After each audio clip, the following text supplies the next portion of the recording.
It's good to see so many MIM members, so many third order members here, as was prescribed for you. Many of you have Saturdays free, so rather than free from all obligations, why not make it a personal obligation to come to Saturday Mass in the morning? It will do wonders for the third order, and it will do the work that Our Lady wants to be done, which is to bring about the Franciscan way of life in the hearts of all people. In the Gospel of this day of Saint Bartholomew, by the way, Bartholomew is Nathaniel in today's Gospel, different names, but the same person. Bartholomew was praying for the Messiah. In answer to Nathaniel's prayer under the fig tree, Philip was sent. Philip said to him, "We have found the one Moses wrote about in the law, the one whom the prophet wrote. He is Jesus, son of Joseph from Nazareth." Very detailed, isn't it? Joseph, they knew Joseph. And in the essence of the beginnings of the biblical understanding of the coming of Christ, there's so much substance in that, though at the time it hadn't been written. Unconvinced, Nathaniel had replied, "Can anything good come from that place?" Well, Bartholomew was willing, but he had his own minefield to get through first. And he did so, and he did so quickly. He willingly followed Philip to Jesus, and Jesus spoke of Nathanael openly before he actually came to speak to him personally. And Jesus said, "The one without bile, who did not know revenge, who did not know covetousness for anything other than in a good way, wanting to seek out the Messiah," which is why he was praying under the fig tree. Of course, Jesus knew his heart. He knew the heart of Nathanael, for he said to others about him, "He is an Israelite incapable of deceit." For this was a true description of Nathanael, the name Nathanael. As the conversation unfolds, Nathanael says to Jesus, "Rabbi, you are the Son of God. You are the King of Israel." Now, I'm going to insert something. I'm going to do a jump. Later on in the Gospel, we hear about heaven opening up. St. Michael the Archangel will defend you and defend your words of exclamation when you say the truth. Do not be afraid. For there was more for Nathanael, but not just yet.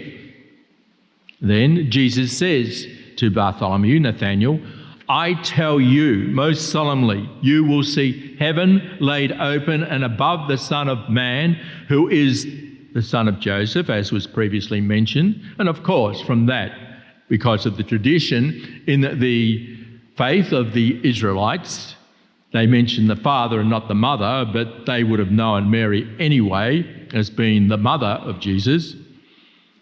The angels of God, under the command of St. Michael, ascending and descending to earth. Now, I'm going to tell you a little story, a true story dating back in 1992. What's that, about 32 years ago? In a suburb estate of Geraldton, a big town of, say, 60,000 people on the western side of Australia. You can't get any further away from this location than this particular location, which is Geraldton, which is the entrance to the rich Pilbara mining and mineral area of Australia, close to the Tropic of Capricorn, the second biggest landmass for a diocese in the world. Anyhow, not to be distracted, I'll move on. There was a lady, a new convert in the parish.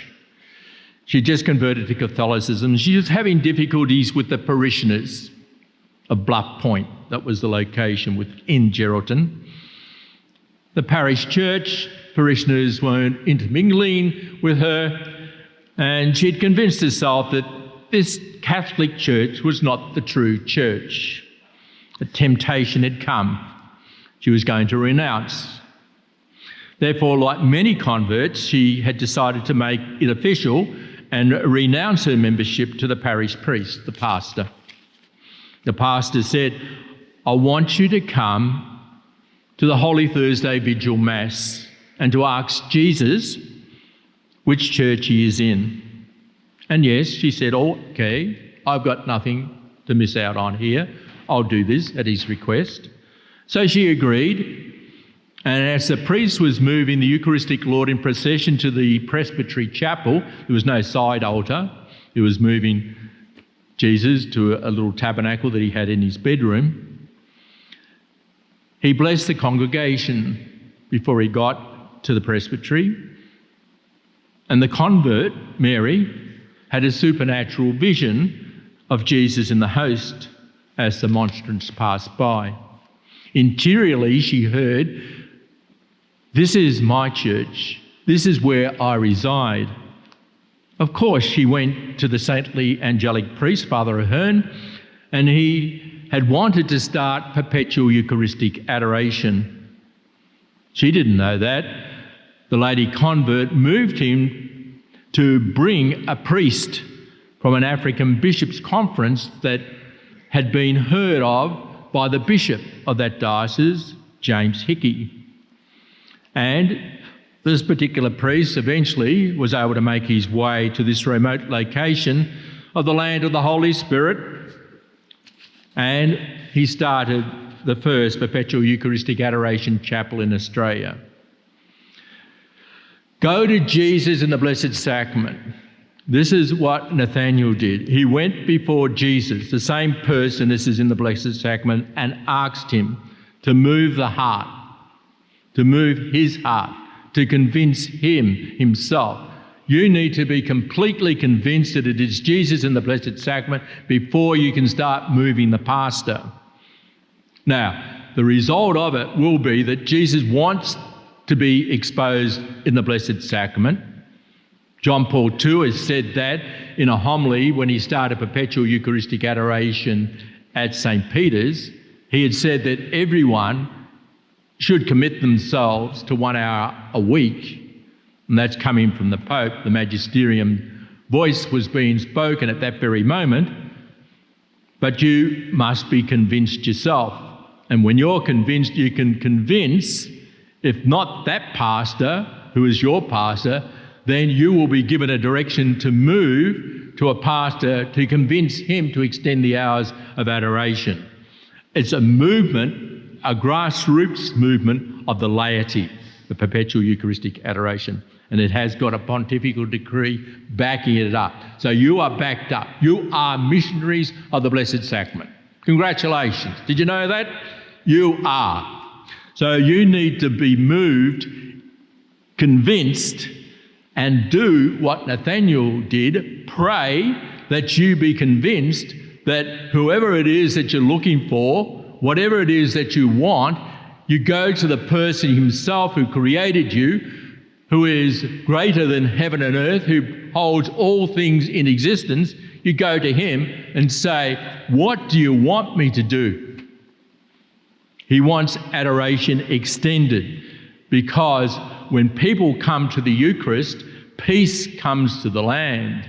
And when peace comes to the land, we'll be able to bring in this new Jerusalem, which we heard about in the first reading, where heaven and earth become one. And that's to happen at the end of times.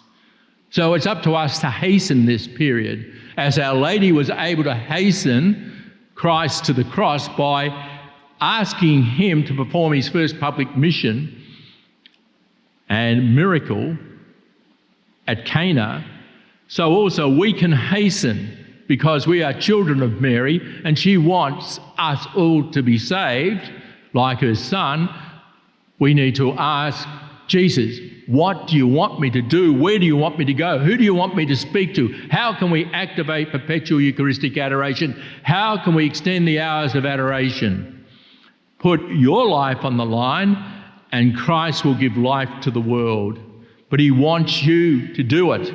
He can do it, but he wants you willingly to do it. So from this stem of Nathaniel grew forth a faith which converted him to believe in Jesus being really and truly present. And with that same conviction, ask for the faith of Nathaniel, ask for the faith of Saint Bartholomew, separate names, same person, to convince you. He was hesitant. He had different opportunities to get there, but he took each step as his soul was moved towards that journey, towards that question which he wanted answered. Who is this Messiah that Philip was talking about? Where is he? He's here in this chapel. So your prayer can be done during the Mass at the elevation of the host.